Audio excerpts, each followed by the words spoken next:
Welcome back to the Gridiron Expert, bringing you some of the best college football news, predictions, and analysis. It is the moment you've all been waiting for, the college football playoffs. The four best teams in the entire country battling it out for a spot in the national championship game. And our first semifinal game will be between number 4 Oklahoma and number 1 LSU in the Peach Bowl. Two of the best offenses in the entire nation, led by two of the best quarterbacks in the entire nation for one spot in the national title game. I couldn't think of any way better to kick off this 2019 college football playoff. Although many, right now, are thinking this game is going to be a blowout. Not many people think this is going to be a close game. And every year, usually we have one semifinal game that is fairly uncompetitive. Usually by the end of the second quarter, by the end of the third quarter, the game is already set in stone, locked, and some team has already clinched a spot in the national title game. And many people think that's going to be the case in this one. They think Ohio State-Clemson is going to be the more competitive of these two games, while LSU is just going to annihilate the Sooners. And we are here to tell you that's not the case. We are here to tell you that this year, for the first time in a while, you are actually going to have two solid semifinal college football playoff games. And we'll start with Oklahoma here. And just to make their case even worse, just to hurt it even worse, you know, they're not getting enough respect already. They're not expected to win. People don't expect them to win. They're not given enough credit. They go and they lose 3 players to suspension prior to this playoff game. None bigger than defensive end Ronnie Perkins and their second leading running back and Ramondre Stevenson.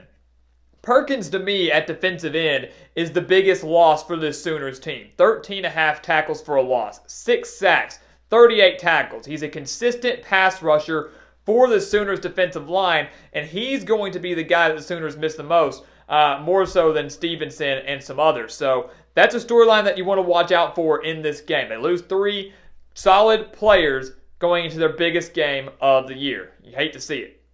But what Oklahoma does have is Jalen Hurts, the guy that finished second in the Heisman race, of course behind Joe Burrow, the LSU quarterback. But Jalen Hurts putting up nearly 5,000 all-purpose yards this season.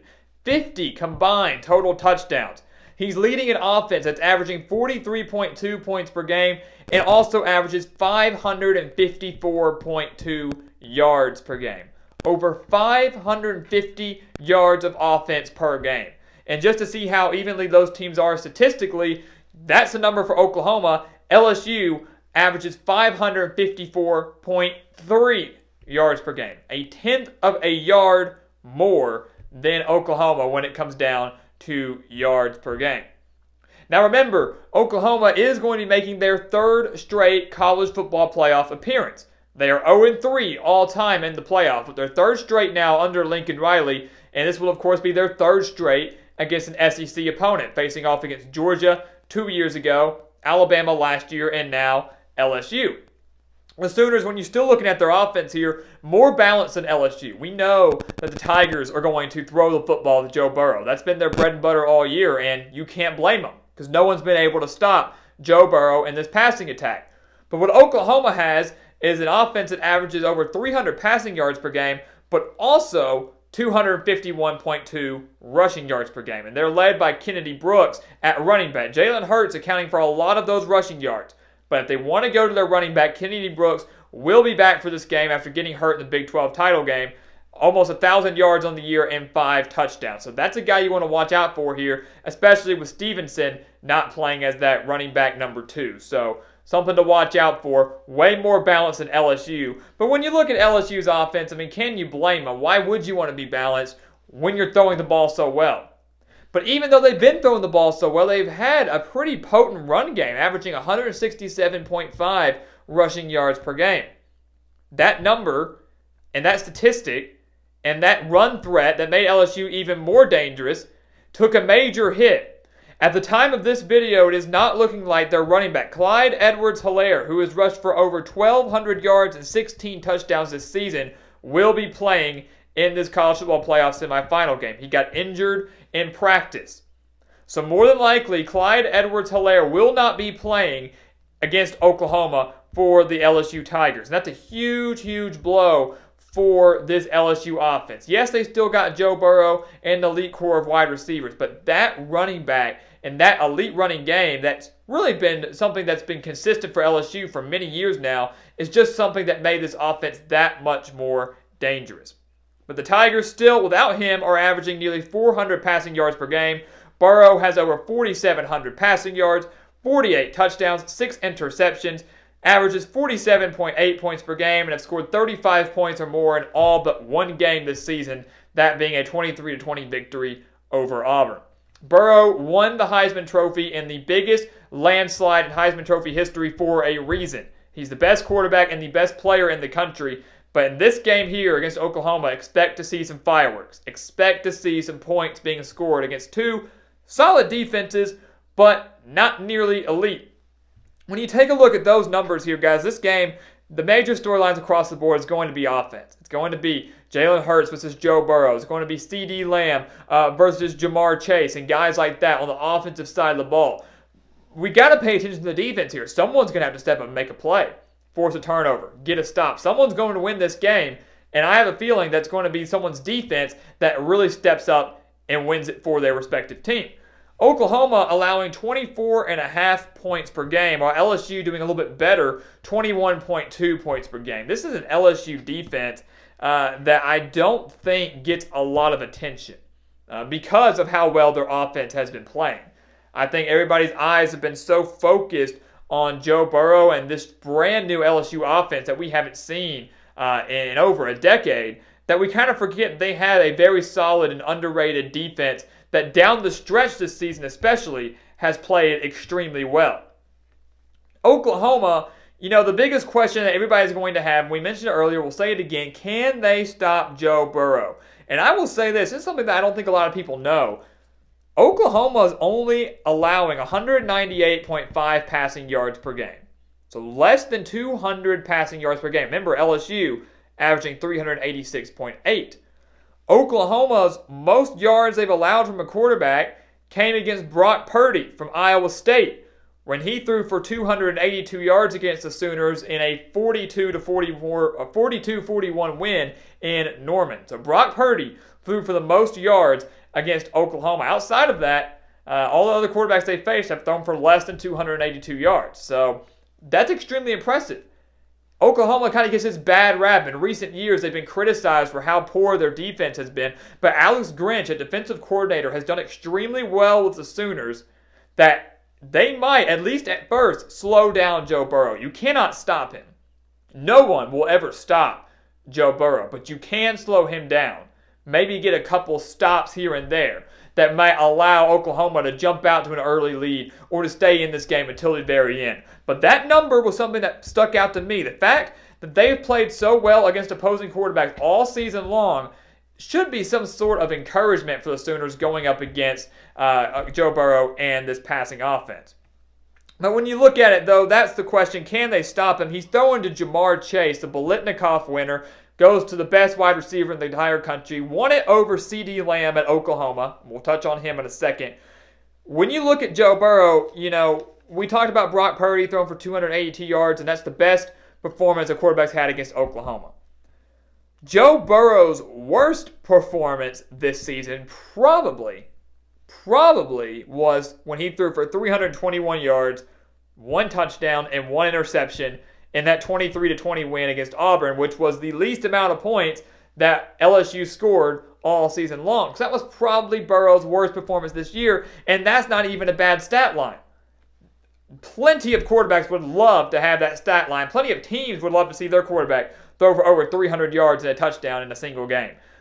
So you look at that, and you just think, can Oklahoma do what they've done all season against Joe Burrow, who once again, worst performance was still over 300 yards, which would be over 40 yards more than Oklahoma's mostly allowed this season. So the major storyline here is that Oklahoma's secondary's got to step up. That's the key for the Sooners. Stop Joe Burrow with their secondary. And their secondary got dealt a major blow because they're already going to be facing off against the best offense in the country. But now you're looking at a defensive line at Oklahoma that's depleted, which means they're not going to be able to get as much pressure on Joe Burrow and this passing game. So the secondary, they're going to have a long, long time having to defend. You go back and you watch the game against Florida and Georgia, two of the better defenses that Joe Burrow has faced this year. He dominated both of them. And I really look at that SEC championship game against Georgia and look at all the time that Joe Burrow had when he threw the football. And even when he was under pressure, he was able to avoid those sacks, and those receivers are able to break free. It's very difficult to stay on a receiver, to stay on your man for a very long period of time. So that's going to be on Oklahoma to play strong in their secondary and try to get a little bit of pressure on Burrow. When you look at LSU here, they're allowing 221.7 passing yards per game. So not a bad mark at all, a little bit more than Oklahoma. And I will say this, Oklahoma is the best offense that LSU will face or has faced since they faced off against Alabama back in November at Bryant-Denny Stadium. This is the best offense and most explosive offense that the Tigers defense has seen since that game against Tua Tagovailoa, which they won 46-41. But in that game against Alabama, LSU allowed 541 yards. In a single game, allowed 541 yards. And that included, you're going to see where I'm getting here, that included 7 receptions, 2 touchdowns, and 213 yards to Devontae Smith at Alabama. 213 yards on 7 receptions to Devontae Smith at Alabama. Yes, LSU did get the win, but Alabama's offense put up some major numbers, especially in that passing game, which is another reason that Oklahoma should be feeling somewhat confident, or at least a little bit better about their chances in this game, because they've got a guy in Jalen Hurts as quarterback who, may I add, has experience in the college football playoff, has experience at this stage, something that LSU, none of the LSU players have, none of the LSU players or coaching staff have coming into this game. Oklahoma, Lincoln Riley, and Jalen Hurts, and a lot of these Sooners players have experience in the college football playoff, having made it the past 2 years, and Hurts having made it during his time at Alabama. So they do have that edge there. But I mentioned those stats about the Alabama game because LSU is now going up against CeeDee Lamb, one of the most explosive wide receivers in the entire country. He's averaging 20.8 yards per reception.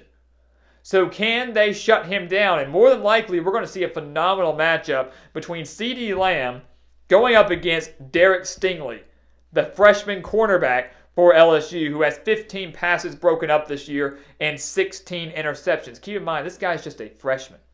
Just a freshman for the Tigers. He's putting up these type of numbers against some of the best wide receivers in the nation and some of the best wide receivers in the SEC. Can he do it against CeeDee Lamb, which may just be his toughest test yet, and may be one of the toughest tests for this LSU defense as a whole? CeeDee Lamb, so explosive. You go back and you watch him in that Texas game. You watch him in the Big 12 championship game against Baylor. Over the course of the entire season, he has been Jalen Hurts' go-to guy. And if you take him away, Oklahoma will struggle mightily offensively because Jalen Hurts cannot do it all by himself. He cannot do it all by himself. And I look at that last year, Kyler Murray going up against Alabama. I know 2 completely different teams and players, but Kyler Murray was just annihilating the defenses in front of him because he could get the ball out to his receivers, but he was dangerous as a dual-threat quarterback. Alabama shut down quickly. And if LSU shuts down Jalen Hurts and his dual-threat ability quickly, and then shut down CeeDee Lamb with Derek Stingley in the secondary, Oklahoma will have a very tough day offensively, and no way are they going to even get close to their 43.2 points per game that they've been averaging. So those are the major storylines. Oklahoma, stop Joe Burrow. EDWARDS-HELAIRE might be out of this game. They're going to be passing it even more now, relying on it more maybe they have all season long. For LSU, stop Jalen Hurts, contain him, but more specifically, stop CeeDee Lamb. That's going to be their key. So our pick in this game is not going to surprise anybody. We are going with LSU. We are picking the LSU Tigers to advance to their first national championship since 2011, since that 2011 season, where they played in New Orleans, which is where the national title game will be held this year, but then fell 21-0 in a rematch to Alabama. When you look at this game, guys, we're expecting it to be high scoring. We said that at the beginning. We say it again now. But one thing is for sure, we know that the defense is going to have to step up. And I circle back to that Alabama game that I just talked about for the Tigers. Yes, they allowed 541 yards in that game. Yes, they allowed the monster stats from Devontae Smith. Yes, they allowed 41 points. But LSU did have 2 turnovers in that game. And in a game like this that I expect to just be back and forth, 1 turnover may be all you need. And I like LSU's defense to come through clutch with a late fumble, which Jalen Hurts has had difficulty containing the ball and with ball security, especially when he's taking off and running. So a late fumble or an interception or something. I like the LSU defense to get at least 1 turnover, if not more. That's going to be your difference maker. The Tigers win a much closer game than people are anticipating, but nonetheless do advance to the national championship game, which will send the Sooners to 0-4 all time in the college football playoff. So guys, thank you so much for watching us here on YouTube. Make sure to like this video and check out everything we have for you in the description below. We have the spread pick for this college football playoff game over at thegridironexpert.com, as well as every other bowl game spread pick. So don't miss out on that, and don't miss out on the exclusive college football content offers we have for you down in the description. You don't want to miss any of it. And as always, guys, thank you for watching. Please continue to like, comment, and subscribe. And we'll see you next time on The Gridiron Expert.